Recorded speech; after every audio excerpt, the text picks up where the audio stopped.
በሁሉም አካባቢዎች በመንግስት የጤና ተቋማት ውስጥ መድኃኒት አይገኝም። በከፍተኛ መጠን እየተመረቱ እንደሆኑ የሚነገረው የግብርና ምርቶች መሰረታዊ የምግብ ዋጋ እንዲቀንስ ለምን አላደረገም?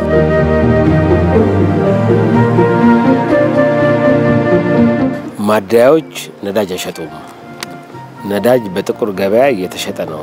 ትምህርት ጥራትን መሰረት ባደረገው የመንግስት አካሄድ በርካታ ተማሪዎች ሆን ተብሎ በስፋት እንዲወድቁ እየተደረገ ነው። እውነት ወይስ ሐሰት?